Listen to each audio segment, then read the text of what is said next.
Saudara, tim Pansus Komisi 1 DPRK Aceh Tamiang mendatangi areal perkebunan kelapa sawit PT Rapala di Kampung Perkebunan Sungai Iyu, Kecamatan Bendahara untuk mengambil titik koordinat batas HGU. Hal ini dilakukan sebagai tindak lanjut hasil rapat dengar pendapat bersama Wali Nanggro, PJ Bupati DPRK Aceh Tamiang dan juga para pihak terkait beberapa waktu yang lalu.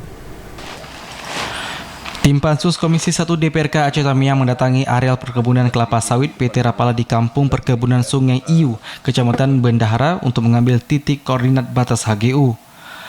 Hal ini dilakukan sebagai tindak lanjut rapat dengar pendapat bersama Wali Nanggro, PJ Bupati DPRK Aceh Tamiang dan para pihak terkait beberapa waktu yang lalu yang menghasilkan 6 poin kesepakatan antara PT Rapala dengan masyarakat perkebunan Sungai Iyu.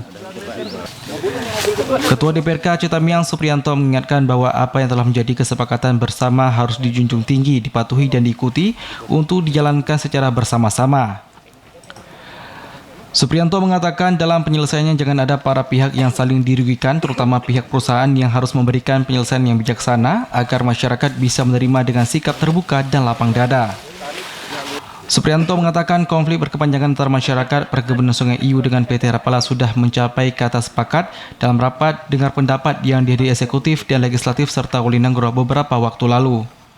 Selanjutnya kami sebagai Dewan Perwakilan Rakyat meminta kepada manajemen PT Rapala dalam melakukan pengosongan rumah dinas yang ditempati oleh mantan karyawan PT Rapala Sawita dan PT Rapala, hendaknya melakukan secara persuasif.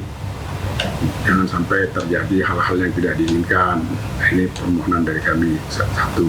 Yang kedua, kami meminta juga karena ada rencana PT Rapala untuk membangun kantor Datuk agar dapat difasilitasi perangkat desa agar pemerintahan desa terus berjalan dengan ada kantor Datuk dan perangkat desanya difasilitasi. Supriyanto mengaku bersyukur setelah 10 tahun lebih konflik ini akhirnya bisa selesai dengan aman, damai dan lancar serta masyarakat dapat hidup berdampingan. Dari Aceh Tamiang, Abdul Rozak, TVRI Aceh melaporkan.